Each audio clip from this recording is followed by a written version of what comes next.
আসসালামু আলাইকুম। কেমন আছেন আপনারা? আশা করি সবাই ভালো আছেন। আমি আলহামদুলিল্লাহ ভালো আছি। এই যে দেখেন, এখানে আমি কাঁচা মরিচ আর রসুন শুকনো খোলায় ভেজে নিছি। এই যে দেখেন আমি ভেজে নিছি মরিচ, আর আরও আছে। এই যে আমি ব্লেন্ডারে দিছি এটা বাটার জন্য। এটা দিয়ে আমি ধনে পাতার আচার বানাবো। এই জন্য এই যে দেখেন ব্লেন্ডারে এগুলো দিছি, প্রায় 1 কেজি কাঁচামরিচ আর 250 গ্রামের বেশি হলো রসুন দিছি। আর এই যে আমার ধনে পাতাটা পানি এটা করে নিছি, শুকায় নিছি। এখন সবগুলো একসাথে বাটবো। দেখতে থাকেন, ফিরে আসতেছি আবার। হ্যালো বন্ধুরা, আসসালামু আলাইকুম। এই যে আমি ফ্রাই প্যানে দেখেন শুকনা মরিচগুলো সরিষার তেলে টেনে নিছি। এখন এই যে আমার ধনে পাতার আচার বানায় রাখবো আর সময় খাওয়ার জন্য। এইটা এখন আমি তেলে ভেজে নেব। বাবা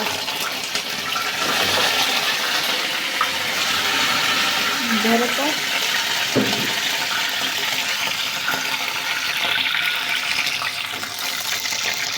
পানিটা পড়ে যাবে। এই যে দিয়ে দিলাম, এখানে কাপ আছে, কাঁচামরিচ, রসুন, এই যে ধনে পাতাটা ব্লেন্ডারে বেটে নিচ্ছে। এটা তেলে ভালো করে ভাজবো।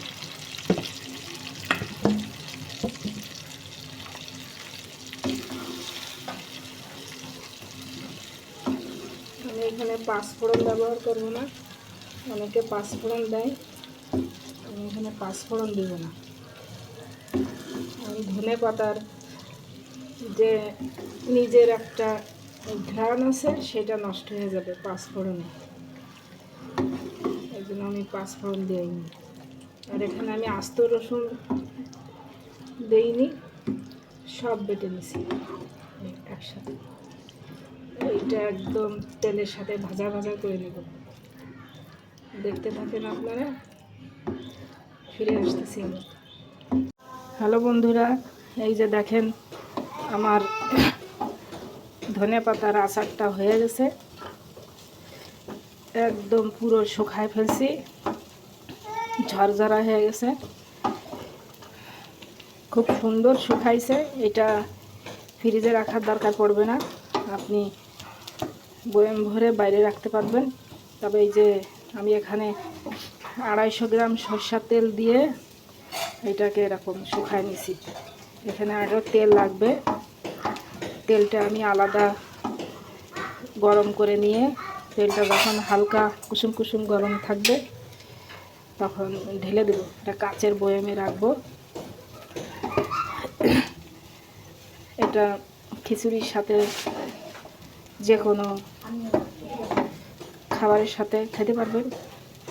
এখানে আমি 1 কেজি ধনে পাতা, প্রায় 1/2 কেজি রসুন দিছি, 1/2 কেজি কাঁচামরিচ, আর এই যে আস্ত আস্ত অফ ক্যামেরায় আমি 3টা রসুন দিছি।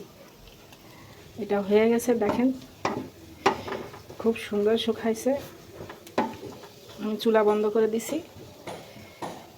আপনারা এইভাবে বানাই সারা বছরের জন্য রেখে দিতে পারবেন। আজকে এই পর্যন্তই।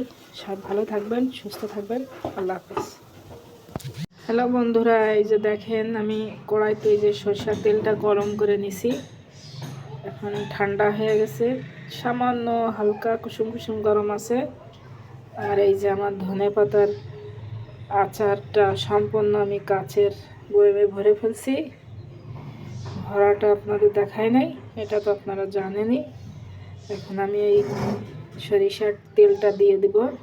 এটা একটু কম হতে পারে আমার কাছে এখন বেশি তেল নেই, এইটুক দিয়ে রাখবো, এতে নষ্ট হবে না।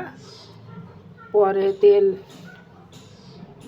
আবার আনবো, তখন একটু বেশি করে দিয়ে রাখবো। এই যে দেখেন তেল দিচ্ছি।